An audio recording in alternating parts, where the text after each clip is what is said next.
রাজনীতি আমরা সাজিয়েছি একটু ভিন্নভাবে। এখানে লেভেল প্লেইং ফিল্ড বজায় রাখার চেষ্টা থাকবে। অতিথিদের নির্দিষ্ট সময় বেঁধে দেওয়া হবে কথা বলার জন্য। সময় শেষ হলে মাইক্রোফোন অফ হয়ে যাবে নিজে নিজেই। একজন অতিথি চাইলে অন্য অতিথিকে প্রশ্ন করতে পারবেন। যুক্তি খণ্ডনের জন্য আলাদা সময় বেঁধে দেওয়া হবে। আজকে রাজনীতিতে আমাদের সঙ্গে অতিথি হিসেবে আছেন নাগরিক ঐক্যের যুগ্ম সাধারণ সম্পাদক ডাক্তার জাহিদুর রহমান এবং বাংলাদেশ ছাত্রলীগের সাবেক সহ সভাপতি ব্যারিস্টার প্রশান্ত ভূষণ বড়ুয়া আছেন আমাদের সঙ্গে। আমি কিন্তু ভুলেই গিয়েছিলাম অর্থমন্ত্রী কি করে দাঁড়িয়ে বা বসে নিজ কণ্ঠে বাজেট উত্থাপন করেন জাতীয় সংসদে। মানে 5 বছর পর হলেও আমরা দেখতে পারলাম যে অর্থমন্ত্রী নিজে দাঁড়িয়ে প্রেজেন্টেশন করছেন। এটা একটা মনে হয় এইবার বাজেটের একটা কি বলবো বিশেষ দিক। আমি জানি না আপনারা খেয়াল করেছেন কিনা, কারণ গত 5 বছরে আমরা দেখতাম কখনো অর্থমন্ত্রী অসুস্থ, না হয় দেখতাম একটা ডিজিটাল প্রেজেন্টেশন চলছে। আমরা যে 5 বছর পরে একটা কি বলবো পুরনো ঐতিহ্য, প্রধানমন্ত্রীও তার হয়ে করেছিলেন। হ্যাঁ, সেটা আমি আসলে বলতে চাইনি। মানে 5 বছর পরে আমার মনে হচ্ছে যে পুরনো ঐতিহ্যে আমরা ফিরে এসেছি। তিনি নিজেই পড়ে শুনিয়েছেন, সেটা একটা পজিটিভ দিক। প্রশান্ত ভূষণ বড়ুয়া, আমি ছোটবেলা থেকেই না কালো টাকাকে সাদা করার বিষয়টা খুব স্পষ্ট বুঝতাম না আসলে। তখন ভাবতাম টাকার 2টা রং, কালো টাকা আর সাদা টাকা। এটা বুঝতাম যে আমাদের বাসায় যে টাকাটা আছে সেটা সাদা, কিন্তু টাকাকে কি করে কালো থেকে সাদা করা হয়, সেই ম্যাজিকটা কি সেই বা কোনো মন্ত্র দিয়ে করা হয় কিনা, সেটা আমি আসলে ঠিক ছোটবেলা থেকে বুঝতাম না। প্রশান্ত ভূষণ বড়ুয়া, আমি এত বছর বয়স, আমার তো বয়স এখন বেশ হয়েছে, এখনো আসলে বুঝি না কালো টাকা কোন মন্ত্র বলে সাদা হয়। মানে আমার বৈধ ইনকাম, আমি ট্যাক্স দিব 30%, আর বেনজির আহমেদ যিনি আমার চেয়ে অনেক কম বেতন পান, আই রিপিট ইট, আমার চেয়ে অনেক কম বেতন পান, তিনি তার অথবা তার মতো কর্মকর্তারা 15% ট্যাক্স দিয়ে তাদের সকল অবৈধ সম্পদ হালাল হয়ে যাবে। কোনো কর্তৃপক্ষ কোনো প্রকারের প্রশ্ন উত্থাপন করতে পারবে না। আমি এখনো বুঝি না প্রশান্ত ভূষণ বড়ুয়া হিসাবটা কি। আপনি যদি বুঝেন প্লিজ ক্লিয়ারলি আমাকে বুঝাই দেন, এবং সেটার জন্য আপনি যতক্ষণ ইচ্ছা সময় নিতে পারেন, তবে 5 মিনিটের বেশি নিয়েন না আর কি। ধন্যবাদ। ধন্যবাদ। আমার বয়সটা আপনার চেয়ে একটু হলেও বেশি, আমি এখনো বুঝি না আসলে। আমি প্রথমবার মতো এটা শুনেছিলাম যখন বেগম খালেদা জিয়া এবং সাইফুর রহমান দুজনেই জরিমানা দিয়ে কালো টাকা সাদা করছেন। তখন আমার চিন্তা হলো, হোল্ড অন, সদ্য প্রধানমন্ত্রী ছিলেন সাইফুর রহমানের মতো একেবারে খুব সুপরিচিত অর্থমন্ত্রী, তারা কিভাবে এই ভুলটা করলেন? কারণ কি, এটা কি অনুপার্জিত অর্থ? আর বেগম জিয়া কিংবা সাইফুর রহমান সাহেবের এখানে অনুপার্জিত অর্থ আসলো কোত্থেকে? এটা তো তাদের ট্যাক্স লয়ারদের জানার কথা এবং খুবই মাইক্রোস্কোপ থাকার কথা। তখন আমি প্রথমবারের মতো জানলাম যে এটি অনুপার্জিত অর্থ সবসময় নয়, এটি হয়তো উপার্জিত অর্থই থাকে। কোনো না কোনোভাবে আপনি যদি ট্যাক্স ফাইলে এটি ওই সময়ের মধ্যে না দেখান, এটিকে কালো বলে বা অপ্রদর্শিত আসলে শব্দটি। এই অপ্রদর্শিত অর্থনীতিতে কীভাবে আপনি ফিরিয়ে আনবেন? ইন্দোনেশিয়া একবার বড় আপনার কনসেশন দিয়েছে, অন্যান্য দেশও করে, বাংলাদেশও আপনি আজকে একটু আগে আপনি বলেছেন এবং আগেও এটি করেছিল, 10% একবার ছিল, কম সাড়া পেয়েছে। খুব বেশি টাকা তখন আসে নাই, আপনি জানেন 10% যখন অনেকটা ট্রুথ এন্ড রিকনসিলিয়েশনের মতো করতে চেয়েছিল, ওখানে বোধহয় কিছু ব্যবসায়ীরা বোধহয় কয়েক হাজার কোটি টাকা দিয়ে করেছিলেন। তো এটি কেন করতে হয় সেটি অর্থনীতিবিদদের নিশ্চয়ই পৃথিবীর বিভিন্ন দেশে বড় বড় অর্থনীতিবিদ এগুলো কথা বলেন, প্রয়োজন মনে করেন যে টাকাটাকে অর্থনীতির মূল ধারায় কীভাবে ফেরত আনবে, যেমন এখানে প্লট ফ্ল্যাট এগুলোতে করেছে। কিন্তু ইউর কারেক্ট, আমি মনে করি মোরালি ইনকারেক্ট যে আপনি যে ট্যাক্স দেই সেটি যদি 30% হয়, অবশ্যই এটি সিলিং সর্বোচ্চ হয়। আর যদি অপ্রদর্শিত থাকে, আমি ঠিক অবৈধ বলবো না সব ক্ষেত্রে, যেহেতু বেগম জিয়া এবং সাইফুর রহমান সাহেব স্বয়ং করেছেন এবং এটাকে অপ্রদর্শিত বলা হয়েছিল। কোনো কারণে এমনকি ভুল যদি হয় সেটিও অপ্রদর্শিত হয়। বড় অঙ্কের টাকা, সেটা হয়তো যারা দর্শক তারা অনেকেই বুঝেন, কিন্তু আমি কষ্ট করে উপার্জন করে ঠিকঠাক মতন আমি প্রদর্শন করব আমার ট্যাক্স ফাইলে, সেটার উপর আমি 30% দিব। আর কেউ ইচ্ছে করে অনিচ্ছাকৃত ঠিক আছে, অনিচ্ছাকৃতও হতে পারে, কিন্তু অনিচ্ছাকৃতভাবে আমি 4টা ফ্ল্যাটের কথা ভুলে যাব, 100 বিঘা জমির কথা ভুলে যাব, এটা নিশ্চয়ই অনিচ্ছাকৃত ভুল না। না, ওটা কিন্তু আবার ট্যাক্স দিলেও হবে না। আপনি যেটা বললেন এটা তো রাষ্ট্রের অনুকূলে বাজেয়াপ্তই হবে। খেয়াল করবেন, সর্বোচ্চ করদাতা হয়েছিলেন তিনি, সর্বোচ্চ করদাতা ছিলেন, সেটা হলো অ্যাজ পার ট্যাক্স ফাইল। জি, আমি ওনার এটাও দেখেছি, ওনার যে ভিডিওটাও দেখেছি, মানে শুনেছি, সেটি হলো ট্যাক্স ফাইলে আপনি যদি দেখান সেটি প্রদর্শিত হয়ে গেল, কিন্তু যদি ক্রিমিনাল প্রসিড হয়, আইন আপনাকে ক্রিমিনাল প্রসিড ভোগ করার সুযোগ কোনোভাবেই দিবে না। আপনি যত ট্যাক্স দেন, যত 100%ই দেন, ক্রিমিনাল প্রসিড, আপনি একটু আগে যার কথা বললেন, আমরা কিন্তু এখনও জানি না, ওনার নামে কিন্তু মামলা হয় নাই।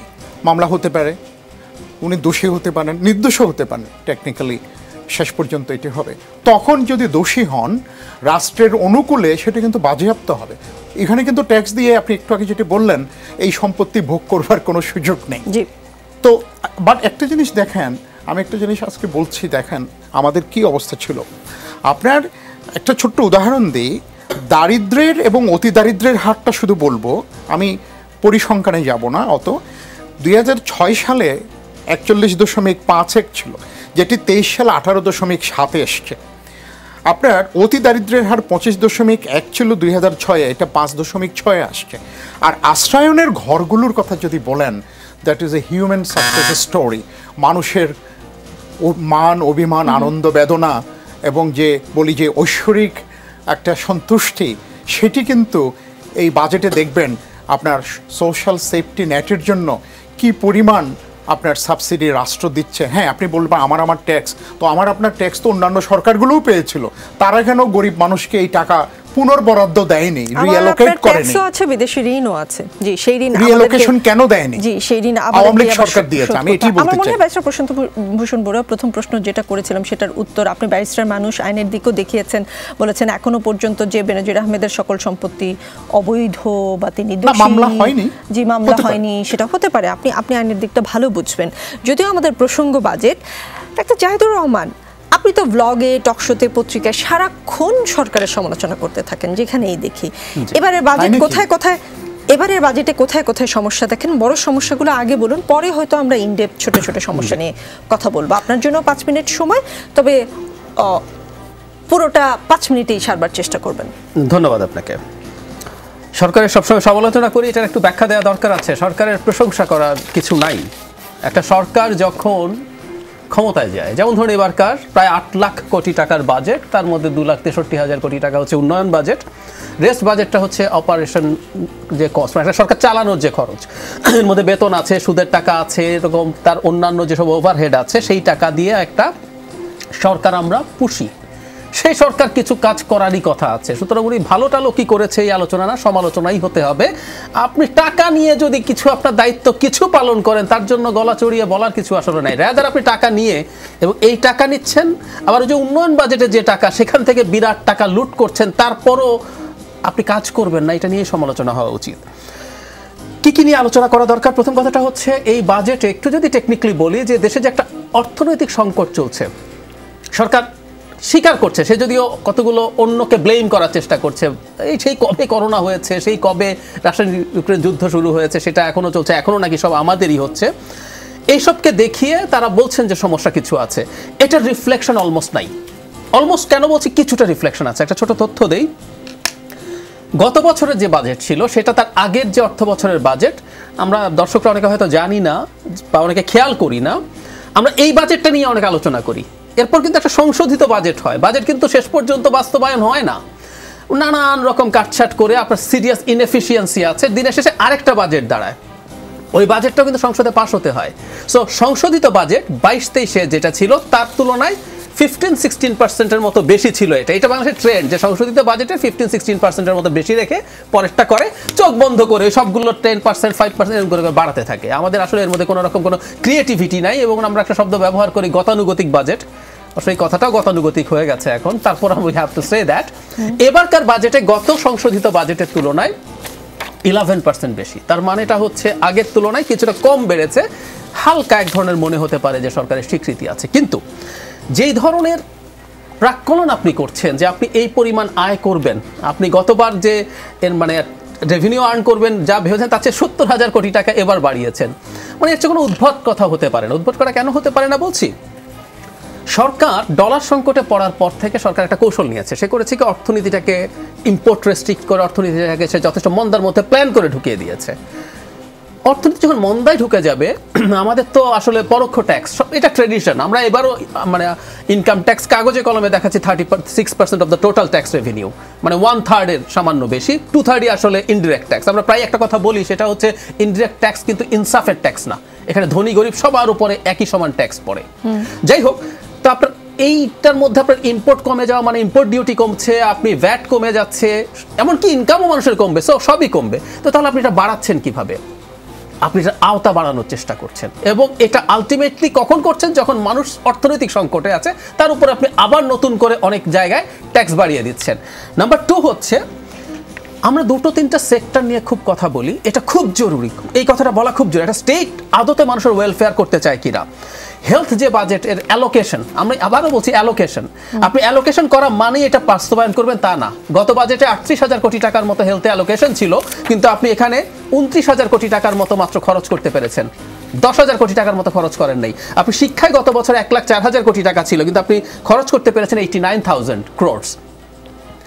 আপনার বাজেটের অ্যালোকেশন ইটসেলফ ইজ সিগনিফিক্যান্ট। আমরা এবার দেখলাম 41,000 কোটি টাকা স্বাস্থ্যে বরাদ্দ দেওয়া হয়েছে। আমি জিডিপির সাথে একটা হিসাব করলাম দাদা, সেটা হচ্ছে আমাদের এবার জিডিপি ধরা হয়েছে এই বাজেটে 56 লাখ কোটি টাকা। সো এটার 0.73%, আই রিপিট, 41,000 কোটি টাকা হচ্ছে 0.73% অফ দ্য টোটাল জিডিপি। সারা পৃথিবীতে সবচেয়ে কম ব্যয় করা দেশগুলোর একটা বাংলাদেশ, দক্ষিণ এশিয়া তো বটেই, even Afghanistan, I repeat, Pakistan তো বটেই, আফগানিস্তানও জিডিপির পার্সেন্টেজে আমাদের চাইতে বেশি হেলথে খরচ করে। সো শিক্ষার ক্ষেত্রে কত? শিক্ষার ক্ষেত্রে আপনি 1,11,000 কোটি টাকা দেখাচ্ছেন। এখানের মধ্যে একটা খুব অদ্ভুত বাজে কতগুলো কৌশল, এবারও সেই ট্রিক আছে।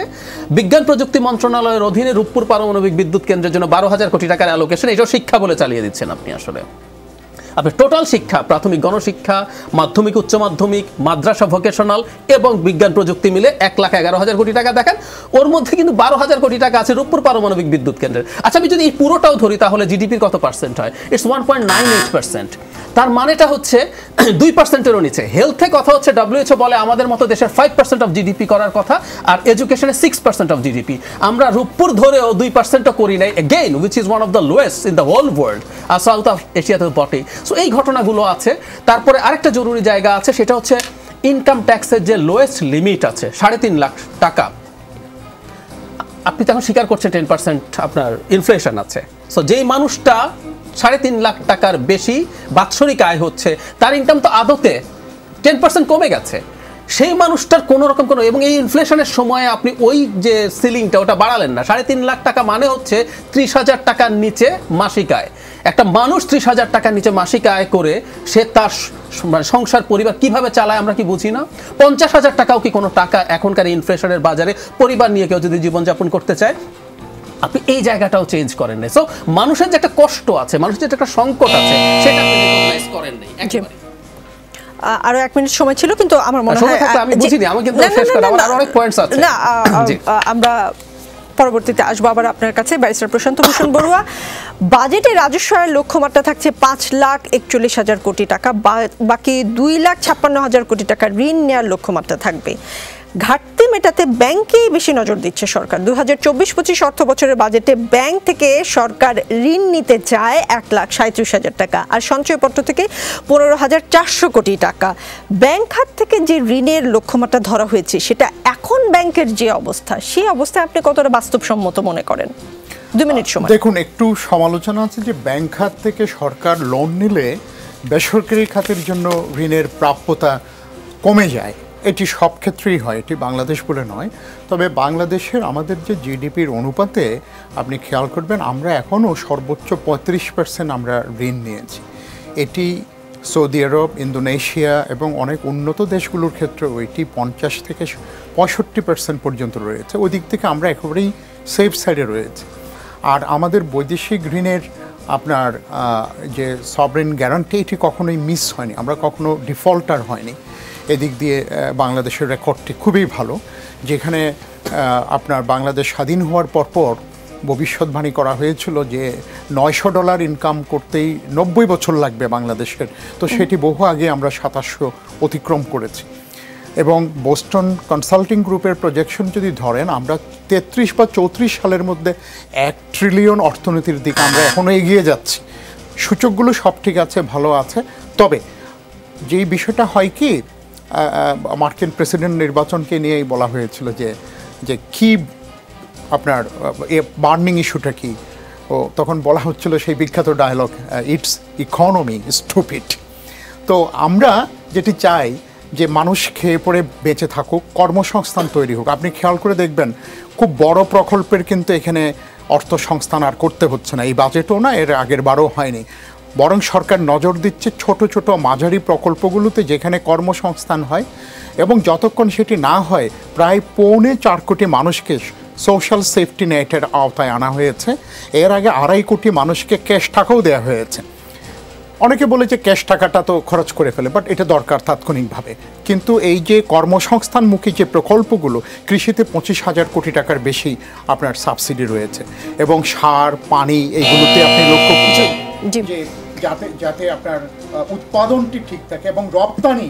জি, আপনি বলছেন বড় বড় প্রজেক্টের চেয়ে আসলে মানুষের যেন কর্মসংস্থান হয়, সাধারণ মানুষ যেন জি ভালো থাকে, সেই ধরনের বাজেট হয়তোবা এইবারেরটা। কিন্তু সাবেক পররাষ্ট্রমন্ত্রী আব্দুল মোমেন বলেছেন যে সাধারণ মানুষ হিসেবে বাজেটে যা দেখতে চাই তা এখনো পাইনি, তবে বাজেট সংকটের এই সময়ে গণমুখী বাজেট হয়েছে। ডলার সংকট ও মুদ্রাস্ফীতি নিয়ে আরও সুনির্দিষ্ট পরিকল্পনা থাকা উচিত ছিল। আপনার কি মনে হয় মিস্টার প্রশান্ত, কেন আওয়ামী লীগ সরকারের সাবেক পররাষ্ট্রমন্ত্রী সাধারণ মানুষ হিসেবে বাজেটে যা দেখতে চান তা দেখতে পাননি, কেন বলেছেন? 1 মিনিটে। ইউ সি, আমরা সবসময় বলেছি this is the beauty of Awami League and this is the beauty of বাংলাদেশের ডেমোক্রেসি। সদ্য সাবেক পররাষ্ট্রমন্ত্রী ইনি এটি বলতে পারেন, বলছেন, এবং এই চর্চাটাই তো আমরা দেখতে চেয়েছি। তাহলে প্রথমেই ধন্যবাদ যেটা যাবে মাননীয় প্রধানমন্ত্রী এবং তার নেতৃত্বে আওয়ামী লীগের টিম শেখ হাসিনার উপর। আমরা শুধু বাজেটে গণমুখী চরিত্রই ফেরত আনিনি, আগে তো প্যারিস কনসোর্টিয়ামে গিয়ে হাঁটু গেড়ে বসতে হতো, সেই দিনগুলো তো নেই। আমরা খাতুনগঞ্জে বঙ্গবাজার থেকে ডোলা ডালা 6 ফুট লম্বা বিদেশি লোকের 2 বার ব্যবহার করা শার্ট প্যান্ট পরতাম, আর সারা পৃথিবীতে আমরা এখন নতুন কাপড় পাঠাই, সারা পৃথিবীর মানুষকে আমরা নতুন কাপড় পরাই ধরতে গেলে।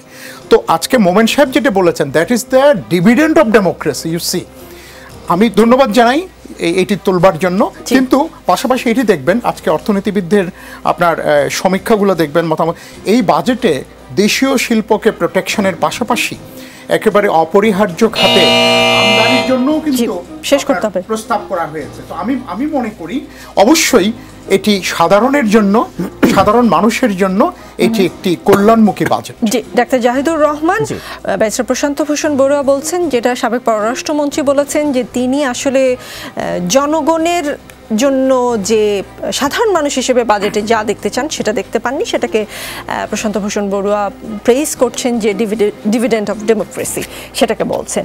আপনার কি মনে হয় না এইটাও অনেকটা পজিটিভ বিষয় যে এখন যারা সংসদে আছেন, সংসদ সদস্যরা শুল্কমুক্ত সুবিধায় গাড়ি আমদানি করতে পারেন, বৈষম্য কমাতে প্রস্তাবিত বাজেটে এই সুবিধা বাতিল করে শুল্ক ও ভ্যাট আরোপ করা হচ্ছে, সামান্য জি ভ্যাট আরোপ করা হচ্ছে। তো সেইটাকেও আপনার মনে হয় না যে পজিটিভ? যেই সংসদে আজকে অর্থমন্ত্রী বসে আছেন তার কলিগদের গাড়ির উপরেই তিনি ভ্যাট বসাচ্ছেন। 2 মিনিট সময় আমার, আগের 1 মিনিট আছে, আমার যে একটা ব্যাপার একটু আগের 1 মিনিট আসলে ছিল না, আমি বেলটা মিস করেছি, প্রথম বেলটা আসলে মিস করেছি। জি, দুই একটা কথা একটু খুব দ্রুত বলা দরকার। বাংলাদেশের জিডিপির পার্সেন্টেজে লোন ইজ 41%, এখন এটা 24 সালের শেষে 45-6 হবে। একটা জরুরি প্রশ্ন আছে কিন্তু এখানে, একটু খেয়াল করি, এই টেকনিক্যাল ব্যাপারটা বুঝতে হবে। আমরা জিডিপিতে চুরি করি, আমরা বিরাট একটা জিডিপি দেখাই, এটা আমরা না, ভারতও চুরি করে। ভারতের চেয়ে আমরা বড় চোর, কারণ ভারতের ডেটা ক্রেডিবিলিটি আমাদের চাইতে বেশি। ফলে এই চুরি জিডিপি আমরা যে 56 লাখ কোটি টাকা এখন বলছি, এটা আসলে এটা হবে না, এটা এর চেয়ে কম হবে। জিডিপির সাইজ যদি ছোট হয়ে যায়, অনিবার্যভাবে লোন তো ফিক্সড আছে, লোনের রেশিওটা কিন্তু আরো অনেক বেশি হবে। সো বাংলাদেশ আমার বিবেচনায় অলমোস্ট এখন 60-65%, which is a dangerous level আমাদের মতো দেশের জন্য। সেই জায়গায় আমরা চলে গেছি, এটা হলো এক।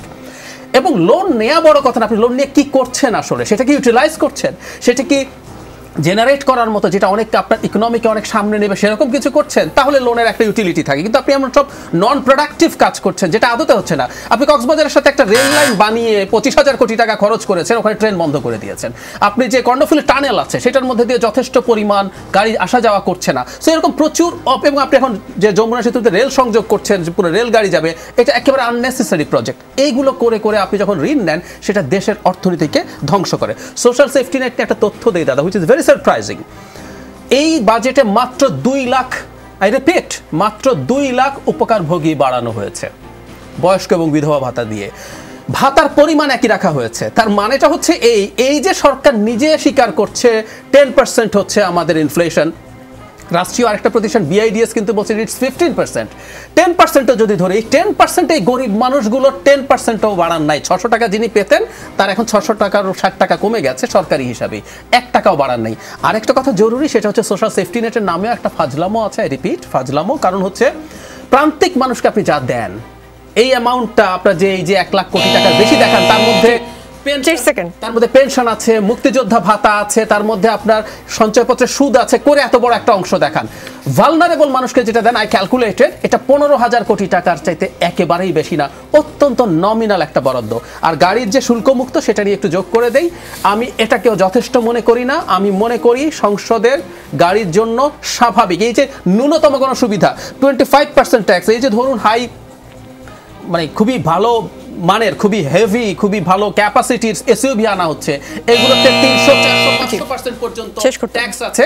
সেই রকম ভাবে একেবারে 25টাই বড়, এটা পুরোপুরি তুলে দেওয়া উচিত। এদের এই সুযোগ দেওয়া একেবারেই অন্যায়। 25% যোগ করার পরও অন্যায়। ডাক্তার জাহেদ, বাজেটে ঘাটতি মেটাতে বিদেশি উৎস থেকে ঋণের উপর নির্ভরশীলতা কমানোর কথা বলেছেন অর্থমন্ত্রী আবুল মাহমুদ আলী।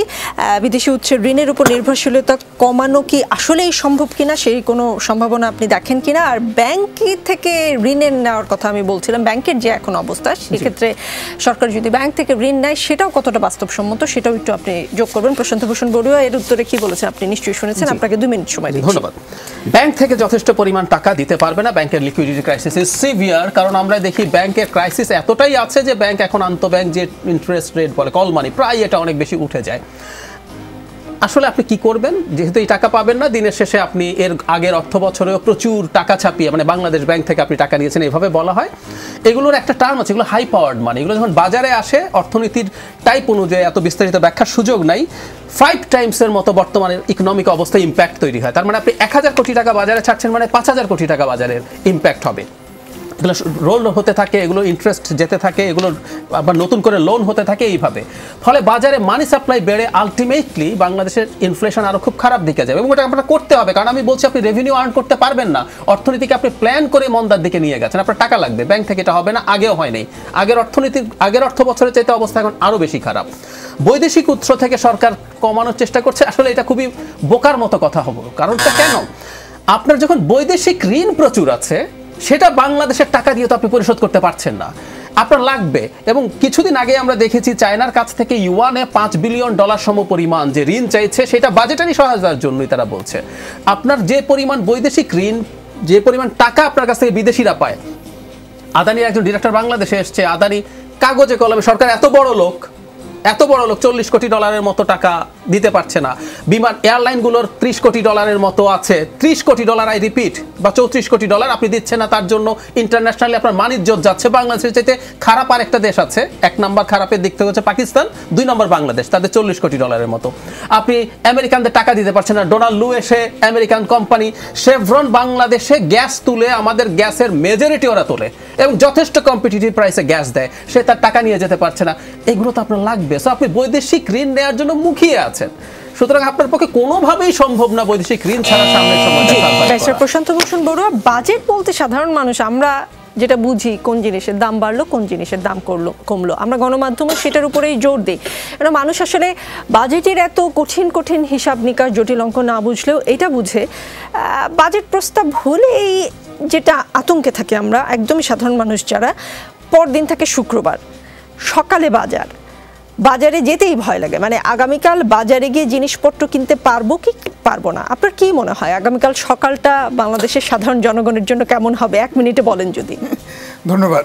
শোনেন, যতই এই হতাশার চিত্র ডাক্তার জাহেদ আমাদের সামনে তুলে ধরেন, আমাদের মানুষ কিন্তু সেগুলো কানে তুলছে না। 225 কোটি ফরেক্স মে মাসেই বাংলাদেশের ইতিহাসে দ্বিতীয় সর্বোচ্চ, এবং প্রথম সর্বোচ্চটাও ঘটেছিল 2020 সালে, $260 কোটি এক মাসে। আপনি লক্ষ্য করবেন আমাদের যে লাইফ লাইনটা আছে ফরেন রিজার্ভের, এবং এটা দেশীয় অর্থনীতিতেও যেভাবে ইনজেক্ট হচ্ছে, পার্টিকুলারলি গ্রামীণ অর্থনীতিতে, দ্যাটস ট্রিমেন্ডাস। এবং সাথে আমাদের উৎপাদন, দেশজ যে উৎপাদন খাদ্যে, মানে কৃষকদের যে কন্ট্রিবিউশন এবং আমার প্রবাসী শ্রমিকদের যে কন্ট্রিবিউশনটা।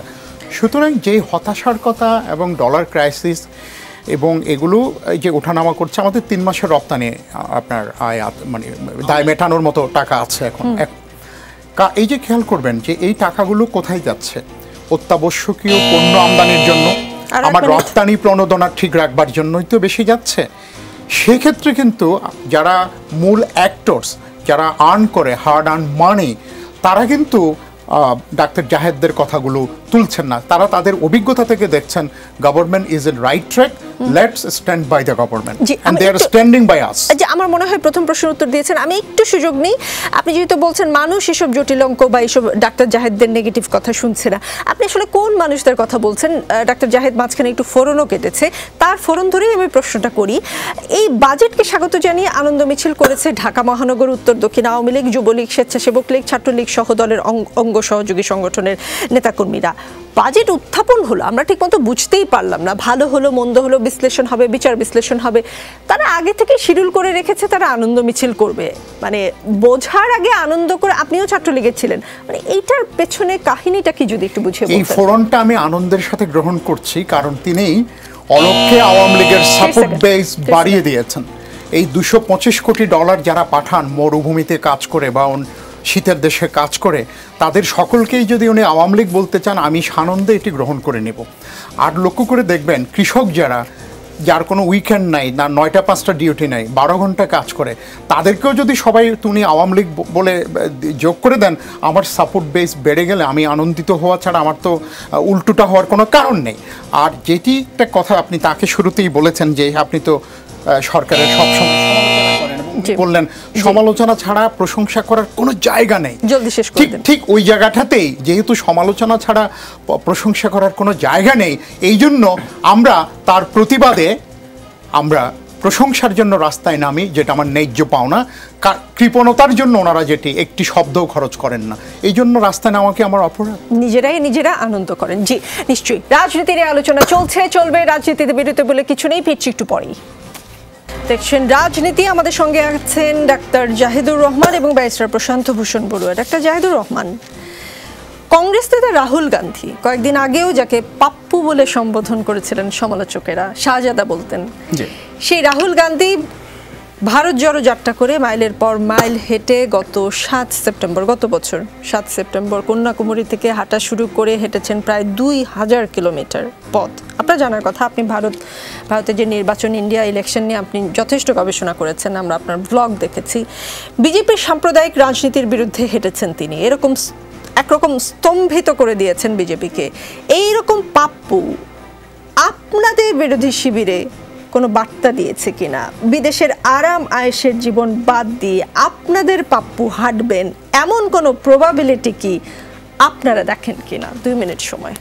ধন্যবাদ আপনাকে। বিদেশে যিনি আছেন, যাকে ইন্ডিকেট করেছেন, তাকে পাপ্পু বলাটা আমি গ্রহণ করছি না। একটা সিগনিফিক্যান্ট ডিফারেন্স আছে, আমি পাপ্পু সরিয়ে রাখি, আমাকে একটু সময় দিলে ভালো হবে। It's a very interesting and important issue I believe. Aam Aadmi Party যখন তৈরি হলো, তখন একটা আলাপ হচ্ছে বাংলাদেশে একটা আম আদমি পার্টি হয় না কেন। তো আমিও এই প্রশ্নটা জবাব খোঁজার চেষ্টা করলাম। এখন সেখানে একটা আম আদমি পার্টি, আমার দল কাগজে গেলাম, একটা ছোট দল, আমরা অনেক ভালো কিছু করার চিন্তা করি, আমার দলের ভবিষ্যৎ কেন অনেক ভালো হচ্ছে না। আমি একটা জবাব পেয়েছি, সেটা হচ্ছে বাংলাদেশে যতদিন পর্যন্ত ইলেকট্রাল প্রসেসটা ঠিক হবে, ততদিন পর্যন্ত কোনো আমরা না হোক, আর কেউ হোক, আমাদের গণতন্ত্র মঞ্চে যে দলগুলো আছে প্রত্যেকটাই আদর্শিকভাবে তার জায়গায় থেকে ভালো দল হবে না। কেন হবে না?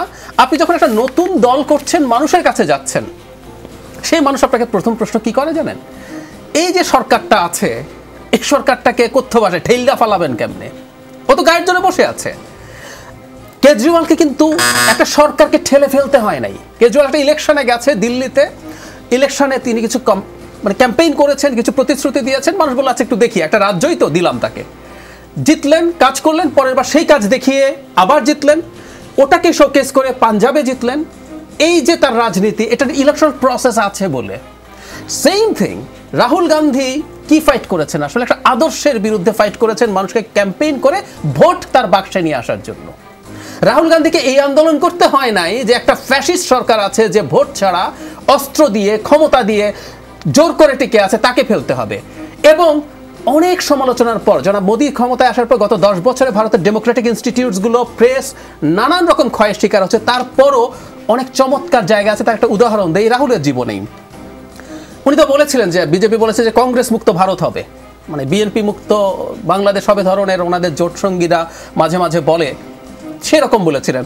জনাব রাহুল গান্ধীকে, জি 1 মিনিট, জনাব রাহুল গান্ধীকে একটা মামলায় অ্যাকিউজ করা হলো, মানহানির মামলায়। উনি ওই যে দুজন চোর মোদি ছিল, নীরব মোদি আর একজন কি মোদি যেন, হীরা ব্যবসায়ী এবং টাকা, এই দুজন চলে গেল। তো উনি মোদিকে নিয়ে একটু ফান করার ভঙ্গিতে বলছে যে সব মোদি কি চোর। এতে ব্যক্তিগতভাবে আপনি যদি কাউকে আক্রমণ না করেন মানহানি মামলা হতে পারে না, কিন্তু তার বিরুদ্ধে হলো। এবং গুজরাটে মামলা হলো, লোয়ার কোর্টে সাজা হলো, গুজরাট হাইকোর্টে হলো, ওরা সংসদ সদস্য পদ চলে গেল, আমাদের মনে থাকার কথা। এরপর ভারতের সুপ্রিম কোর্ট, এবং I respect this guy mister DY Chandrachud, যার বাবাও ভারতের সুপ্রিম কোর্টের ভারতের প্রধান বিচারপতি ছিলেন, উনি সেটাকে বাতিল করলেন এবং উনি ওনার পদ ফিরে পেলেন। তার মানে আমরা খেয়াল করছি ওখানে কোনো সিস্টেম স্টিল ওয়ার্ক করছে। অরবিন্দ কেজরিওয়ালের উপরে মারাত্মক রকম নিপীড়ন হলো, কিন্তু তাকে অন্তর্বর্তী জামিন দিয়ে ক্যাম্পেইন করতে চালাতে দেওয়া হলো। সুতরাং ভারতে কাজ করার এখানকার কাজ করা ডিফারেন্ট। আপনি আসবেন, আপনাকে ধরে যে কোনো একটা মিথ্যা মামলায় যে কোনো কিছু করে দেবে, এখানে বেনজির আজিজরা দাপিয়ে বেড়াবে, আর আপনি আপনার পলিটিক্যাল যেসব শত্রু আছে যাকে আপনি হুমকি মনে করেন তাকে শেষ করবেন। সিচুয়েশন একেবারেই ডিফারেন্ট। বাংলাদেশে কোনোদিন যদি ডেমোক্রেটিক প্রসেস, অ্যাটলিস্ট যে একটা ফেয়ার ইলেকট্রাল প্রসেস যদি চালু হয়, সেটা যদি হয় তাহলে নিশ্চিতভাবে এই জিনিসগুলো তখন হবে। সো ভারতের কন্ডিশন আর বাংলাদেশের কন্ডিশন কোনোভাবেই তুলনীয়। তার মানে আপনি বলছেন এই দেশের রাস্তায় পাপ্পু হাঁটতে পারবে না, সেই জন্য পাপ্পু বিদেশ থেকে এসে হাঁটার কোনো অপশনও আপনি দেখছেন না। ব্যারিস্টার প্রশান্ত ভূষণ বড়ুয়া, কোনো পাপ্পু যদি বাংলাদেশের রাস্তায় হাঁটতে চান, মূল্যস্ফীতি, দুর্নীতি, টাকা পাচার, আজিজ বেনজিরদের বিরুদ্ধে পথে হেঁটে হেঁটে প্রতিবাদ করতে চান, সে কতক্ষণ বা কতদিন রাস্তায় বিনা বাধায় সেটা করতে পারবেন? যদিও ডাক্তার জাহেদ মনে করেন যে এটা সম্ভবই না বাংলাদেশে। প্রশান্ত ভূষণ বড়ুয়া 2 মিনিট। দেখুন, ওনাদের পাপ্পু এই কাজটি করবেন না, কারণ অন্য অর্থে উনি ঠিক পাপ্পু নন। উনি প্রচুর অপকর্ম করেছেন, তিনি অস্ত্র চোরাচালানের সাথে যুক্ত করেছেন নিজেকে, মানি লন্ডারিংয়ের সাথে যুক্ত করেছেন, আপন ছোট ভাই সহ সিমেন্স এবং নাইকোর এই দুর্নীতি মামলায়, ঘুষের মামলায় যুক্ত হয়েছেন, যেটি সিঙ্গাপুরের আদালতে প্রমাণিত হয়েছে, টাকাও ফেরত আসছে কিছু। আমরা বারবার ওনাদেরকে কিন্তু আপনার এই হাঁটার আহ্বানটাই করেছিলাম। আপনার মনে আছে 22 জুড়ে 23-এর আহ্বান করবেন কেন বলছি, ডেফিনেটলি 22 জুড়ে 23-এর 28 অক্টোবর পর্যন্ত ওনারা অনেক বড় বড় সমাবেশ করেছেন, বড় মিছিল করেছেন, এবং সরওয়ার্দী উদ্যানে তারা করবেন না, লক্ষ্য করে দেখবেন পল্টনেই করতে হবে সেরকম গোঁদরে গোলাপ মাঠে গেছেন, গোলাপবাগ মাঠে গেছেন, বড় বড় সমাবেশ করেছেন। এবং আমরা বারবার যখন বলেছি যে আপনারা সন্ত্রাস না করে, 28 অক্টোবর যেটা করেছে, প্রধান বিচারপতির বাসভবন ভারতে কেউ হামলা করে না, বাংলাদেশে করেছে, এর আগেও করেছে একাধিকবার, পুলিশকে কেউ জ্বালিয়ে দেয় নাই পেট্রোল দিয়ে, ভারতে, বাংলাদেশে করেছে। তো তারা এটা করছেন না এই কারণেই, এই যে একটু আগে আপনি আগেও বলেছেন যে তাদের আহ্বানে, এই যে পাপ্পুর আহ্বানে মানুষ ভোট দিতে জানে। পাপ্পু কিন্তু আরেকটি আহ্বানও করেছিলেন যে বিদ্যুতের বিল দিবেন না, পানির বিল দিবেন না, এই অসহযোগ কিন্তু চলছে এখনো, আদালতে যাবেন না। কিন্তু একটা জিনিস লক্ষ্য করবেন, আমি 10 সেকেন্ড সময় নিই, আমি আবার আপনাকে দিয়ে দিব। আপনারা দুইজনই বিশেষ কাউকে আসলে পাপ্পু ভেবে নিয়েছেন। আমরা আসলে রাহুল গান্ধীকে পাপ্পু বলার মতো, জি, আপনারা কোনো বিশেষ ব্যক্তিকে একদম ইন্ডিকেট করে না বলাই বোধহয় ভালো। জি, আমি কারো নাম ধরিনি, বাট আপনি লক্ষ্য করবেন এই যে পাপ্পুর আহ্বান বা এইগুলো পাপ্পুদের আহ্বান, আমি প্লুরাল ইউজ করি, আই হ্যাভ নো প্রবলেম, যে মানুষ আসেনি। দেখুন, বিএনপি ইলেকশন করছে, এটা জানা মাত্র ভোটের রেশিও বেড়ে যায়। কেন জানেন? কমপক্ষে 20 ভাগ লোক দ্রুত ছুটে যায় ভোট কেন্দ্রে বিএনপিকে হারাতে, জেতাতে না। জেতাতেও যায়, তাদের কিছু সাপোর্টার আছে। কেন হারাতে যায়? তাদের অতীত ট্র্যাক রেকর্ডের জন্য এই পাপ্পুদের এই হারমাদ বর্গীর দল আবার নির্বাচিত হবে, অন্তত 20 ভাগ অতিরিক্ত মানুষ সেটি চায় না বলেই ঘুম থেকে উঠে দৌড় দেয়। আর ওরা না গেলে ওরা ঘুমিয়ে থাকে যে বিএনপি তো জিতবে না, বর্গীর দল তো আর আসবে না, যে যে জিতুক, এটাই হলো নিশ্চিন্তে তারা ঘুমিয়ে থাকে। ব্যারিস্টার প্রশান্ত ভূষণ বড়ুয়া, গতকাল সংসদে বিরোধী দলের চিফ হুইপ মুজিবুল হক, স্বতন্ত্র সংসদ সদস্য লতিফ সিদ্দিকী জ্বালাময়ী বক্তব্য রেখেছেন, সেগুলো সামাজিক যোগাযোগ মাধ্যমে ঘুরছে। চুন্নু সাহেব যেমন বলেছেন বেনজির আজিজের বিষয়ে সরকারের দায় নেই বললে এই সরকারের আমলে বেনজির আহমেদের পদোন্নতি, পোস্টিং, এই সরকারের আমলে দুর্নীতি করে তিনি এসব সম্পদ করেছেন।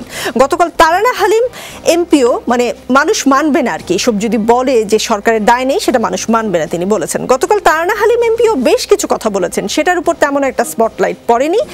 তিনি বলেছেন বেনজিরের মন খারাপ হলে 10টা বাড়ি কিনতেন, আমাদের মন খারাপ হলে আমরা বড়জোর 2-3টা শাড়ি কিনতে পারি। তারানা হালিম বলেছেন বঙ্গবন্ধুর সৈনিক হয়ে থাকলে ঘুষ খাওয়ার সময় বুক চুরমার হয়ে যাওয়ার কথা। বলেছেন যানবাহনের সিন্ডিকেট, রাস্তাঘাটে সিন্ডিকেট, বাজার নিয়ন্ত্রণে আসছে না, অমুকখানে সিন্ডিকেট, চালের গুদামে সিন্ডিকেট, বস্ত্র বিতরণের সিন্ডিকেট। এই সিন্ডিকেট কারা আমরা জানতে চাই, নাম প্রকাশ করা হোক। কাদের পানামা পেপারসে, প্যারাডাইস পেপারসে নাম আছে আমরা জানতে চাই। তবে তারানা হালিমের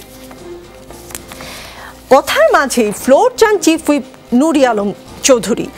তারানা এমপির মাইক বন্ধ করে তাকে ফ্লোর দেন ডেপুটি স্পিকার, মানে তার কথাটা বন্ধ হয়ে যায় আর কি, পরে পুরো কথাটা তিনি শেষ করতে পারেন না। আপনার কি মনে হয় ব্যারিস্টার প্রশান্ত ভূষণ বড়ুয়া, তারানা হালিমকে কেন থামিয়ে দেওয়া হলো? তিনি কি বেশি সত্যি কথা বলে ফেলছিলেন? 2 মিনিট সময়। ধন্যবাদ। দেখুন, উনি যা বলেছেন এটি ওনার ব্যক্তিগত মত। একটু আগে মোমেন সাহেবও বলেছেন, লতিফ সিদ্দিকী সাহেবও বলেছেন এবং অন্যরাও বলেছেন এবং বলবেনই। আমি এটার জন্যই বরং ধন্যবাদ দিই, পার্লামেন্টের একটি চমৎকার নাম আছে, House of the Nation, article 65-এ। দেখুন, আমি আমাদের যারা সংবিধান প্রণেতা তাদেরকে নানা কারণেই আমি ধন্যবাদ দিই, কৃতজ্ঞ থাকি, যেই শব্দ তারা ব্যবহার করেছেন, যেই ইনসাইট ইউজ করেছেন, একেবারে সিজনড পলিটিশিয়ান 72-এর 73-এর যারা ছিলেন। হাউস অব দ্য নেশন এই দোতনার মধ্যেই এটি আছে যে আমরা যাবতীয় পলিসি ডিবেট ওখানে করব, মতভিন্নতা থাকবে সেটিও করব, ওখানে আমরা প্রয়োজনে তর্ক বিতর্ক করব, কিন্তু ওখান থেকে একটা পাবলিক পলিসি একটা শেপ হবে। আমরা বিএনপিকে বারবার এটাই বলেছি, take the chance, come to join us, act like a political and democratic actor, contribute to democratic dividend. আমরা বারবার এটা, আপনি বললেন না আপনারা কেন আহ্বান জানান, ওই কারণেই চাই। আমি একজন রাজনৈতিক কর্মী হিসাবে আমি ফেলো আরেকটি রাজনৈতিক প্রতিষ্ঠানের কাছ থেকে এটি আশা করি, বোমাবাজি, গ্রেনেড হামলার, অস্ত্র চোরাচালান আশা করি না, আর বিদেশি কোম্পানির ঘুষ খাওয়া করি না। আপনি যার কথা বললেন, ইনি যদি এগুলো বলে থাকেন, যেহেতু পার্লামেন্টে বলেছেন, কেউ কন্টেম করতে পারবে না। জি বলেছেন। এই জবাবগুলোই আপনার সরকার নিশ্চয়ই পার্লামেন্টেই দিবেন, সেই সময়টা আমাদের রয়েছে, মনে হয় উত্তর পাওয়া যাবে। কেন নয়, বারবার জবাব দিচ্ছে, মন্ত্রীরা দিচ্ছেন, অন্যরাও দিচ্ছেন, পার্লামেন্টের সেশন তো আছে, নিশ্চয়ই সেই জবাব আসবে। জি, আমরাও আশা করছি সেই জবাব কি আসে সেটা নিশ্চয়ই দেখব। ডাক্তার জাহিদুর রহমান, সাবেক সেনাপ্রধান আজিজ আহমেদ ও সাবেক পুলিশের আইজিপি বেনজির আহমেদকে দিয়ে আওয়ামী লীগ টানা 3বার ক্ষমতা দখল করেছে বলে অভিযোগ করেছেন আপনাদের দলের সভাপতি মাহমুদুর রহমান মান্না। তিনি বলেছেন যে তারাই আওয়ামী লীগকে টানা 3বার ক্ষমতায় রেখেছে, কিন্তু গত 7 জানুয়ারি নির্বাচনের সময় তো আজিজ আহমেদ ও বেনজির আহমেদ বাহিনীর দায়িত্বে ছিলেন না, এর আগেই তারা অবসরে গিয়েছেন। তাহলে তারাই নির্বাচনে ক্ষমতা দখলে কি করে সাহায্য করলো? তারা তো পদে নেই, উপরন্তু দুদকের তদন্ত সহ বিদেশি নিষেধাজ্ঞা ঘাড়ে চেপেছে। মানে এখন কিভাবে আওয়ামী লীগ ক্ষমতা দখল করে আছে, একটু যদি ব্যাখ্যা দিতেন। 2 মিনিট সময়। আচ্ছা, এই বছর তারা ক্ষমতায় ছিলেন না, এর আগে তো ছিলেন। এবং একটা কথা খুব স্পষ্ট, মানে আপনি বহুদিন থেকে আমরা এই কথাগুলো বলছি, এটা বোঝার জন্য খুব বেশি বিরাট বুদ্ধি লাগালে না, খুব বেসিক কতগুলো কাণ্ডজ্ঞান। মানে একটা মানুষ পুরো দেশ কিনে ফেলছেন, মানে শুধু একসময় শুধু গোপালগঞ্জ জানা গেল, পরে দেখা গেল অনেক জেলায়। জনাব আজিজেরও বিরাট একটা ফিরিস্তি পত্রিকা এসছে, কাঠার পর কাঠা ঢাকা এবং আশপাশে বিঘার পর বিঘা জমি আছে, বাগান বাড়ি আছে। কথাটা হচ্ছে এই গাছগুলো হয়েছে জ্ঞাতসারেই হয়েছে। দেশের প্রত্যেকটা চিফ অফ এনি ফোর্স, সেটা পুলিশ হোক, মিলিটারি হোক, তার পেছনে গোয়েন্দা সংস্থা জেনারেলি কাজ করবে, এটা করতে হয়। এটা আমি বারবার বলছি, এটা একটা রুটিন ব্যাপার, এবং এটা না করলে বরং আমরা সরকারকে অ্যাকিউজ করবো যে এত গুরুত্বপূর্ণ পদে থাকা মানুষের পেছনে কেন কোনো রকম কোনো গোয়েন্দা নজরদারি ছিল না। এটা থাকতেই হবে, প্রত্যেকটা সুস্থ দেশে থাকবে। তো সরকার এগুলো জানতো, তো সরকার যদি জানতো তাদেরকে এই লাইসেন্সটা কেন দেয়া হয়েছিল, এবং তাদের দম্ভ এবং কথ্য ভাষায় প্রায় বলি না আমরা, হ্যাডম এমন পর্যায়ে গেছে, দাদা খেয়াল করেছেন কিনা এই নিউজটা, সিটিজেন টিভি জনাব বেনজিরের যদি কন্যা ওটার অংশীদার, সেই সিটিজেন টিভির লাইসেন্স হয়েছিল মিস্টার শফিকুর রহমানের নামে, চাঁদপুরের এমপি। তিনি তখন 18 সালের নির্বাচনের আগে প্রেস ক্লাবের প্রেসিডেন্ট ছিলেন, পরে পরপর দুবার উনি এমপি হয়েছেন আওয়ামী লীগের টিকেটে। তাকে রাতের বেলা তুলে নিয়ে গিয়ে জনাব নাফিস শারাফাত এবং জনাব বেনজির একটা হোটেলের নিচে বসিয়ে কাগজ লিখে নিয়েছে। এটা শফিকুর রহমান প্রেসে চিঠি দিয়ে জানিয়েছেন, আমরা বলি নাই। সো এই পর্যায়ে সবকিছু চলে যায়, একটা প্রেস ক্লাবের প্রেসিডেন্টকে আপনি তুলে নিয়ে যান যিনি এতই আওয়ামী ঘনিষ্ঠ, যিনি পরপর দুবার নমিনেশন পেয়ে এমপি হন। এই কাজগুলো কেন করতে পেরেছিল? তার মানে ট্রেড অফ ছিল একটা, কোনো না কোনো ফর্মে আপনাকে আমি যা তা করতে দেব, তুমি আমার হয়ে। ওনারা তো আসলে পোশাক পরে রাজনৈতিক বক্তৃতা দিয়েছেন, আমরা দেখেছি। পরবর্তীতে যেটা হয়েছে লেগাসি থাকে, আমরা এখনো চোখ কান খোলা রাখলে দেখব এই মুহূর্তে কারা কারা এইসব কাজ করছে। এবং যেটা হয় আমাদের দেশে পদে থাকার সময়, যেন মাহফুজ আনাম বলেছেন না ডেইলি স্টারে, যে আমরা সবকিছুই জানতাম, সে সাহস করি নাই, যখন পতন হবে আপনি দেখবেন বেরিয়ে আসবে কার কার, বা তথ্য এখন অনেকের কাছে অলরেডি আছেও। জি, সময় একদমই শেষ, অল্প যেটুকু সময় আছে আমি দুজনকে ভাগ করে দিচ্ছি, দুজনের জন্যই কমন কোয়েশ্চেন। 75-এ পড়তে যাচ্ছে বাংলাদেশ আওয়ামী লীগ, ডায়মন্ড জুবিলি পালন করবেন। দাদা, আপনারা ডায়মন্ড জুবিলি পালন করতে যাচ্ছেন, 75-এ এসে আওয়ামী লীগকে কেমন দেখেন? 3 সেকেন্ডে ডাক্তার জাহেদ। আওয়ামী লীগের জন্য আমার খুব মন খারাপ হয়, অনেস্টলি বলছি। বাংলাদেশের, আমি বিএনপি করি না, সুতরাং কথায় কথায় সব আওয়ামী লীগকে ডিনাউন্স করার কোনো প্রয়োজন নেই। বাংলাদেশের ইতিহাস মানে আওয়ামী লীগের ইতিহাস, কোনো সন্দেহ নাই। জন্মের পর থেকে সেই যুক্ত ফ্রন্ট, যখন সে আওয়ামী লীগও হয় না, আওয়ামী মুসলিম লীগ, সেইখান থেকে শুরু করে আমি যুক্ত ফ্রন্ট ইলেকশনকে খুব সিরিয়াসলি দেখি, কারণ middle class, educated middle class political force হিসাবে আবির্ভূত হয়েছিল কিন্তু আওয়ামী লীগের হাতে। এর আগে কিন্তু ফিউডাল লোকজন রাজনীতি করত, তারপরে তো বাকি ইতিহাস তাদেরই হাতে। আমার খুব মন খারাপ হয়, ফ্র্যাঙ্কলি বলছি, আমি আগেও একদিন বলেছিলাম অন্য কোনো একটা শোতে, সেই দলটা আজকে অ্যাট এনি কস্ট ক্ষমতায় থাকার চেষ্টা করছে। রাজনীতি মানে কিন্তু যা তা করে ক্ষমতায় থাকা না। আমি 75 বছরে এসে আওয়ামী লীগকে এই জায়গায় দেখে আমি এই রাষ্ট্রের নাগরিক হিসেবে, একজন পলিটিক্যাল কর্মী হিসেবে খুবই দুঃখবোধ করেন। প্রশান্ত ভূষণ বড়ুয়া। টিনা ফর্মুলা আওয়ামী লীগের জন্য applied, there is no alternative, that's called TINA formula. বাংলাদেশের অতীত এবং বর্তমান আওয়ামী লীগের হাতেই তৈরি হয়েছে, বাংলাদেশের ভবিষ্যৎ আওয়ামী লীগের হাতেই নিরাপদ, উন্নত এবং পোক্ত থাকবে। জি, সেখানে অন্য কোনো দলের কি জায়গা হবে? নিশ্চয়ই, সেটি সহত। বাংলাদেশের ভবিষ্যৎ বলেছি আমি, আওয়ামী লীগের ভবিষ্যৎ বলিনি। এমনকি সেখানে বিএনপির ভবিষ্যৎও নিহিত আছে, কারণ আওয়ামী লীগ ভালো খেলে বাংলাদেশ জিতে যায়, সেই বাংলাদেশে বিএনপিও আছে। জি, অনেক ধন্যবাদ। রাজনীতির আলোচনা চলবে, রাজনীতিতে শেষ কথা বলে কিছু নেই। আগামী পর্বে আবারও দেখা হবে, সাথেই থাকুন।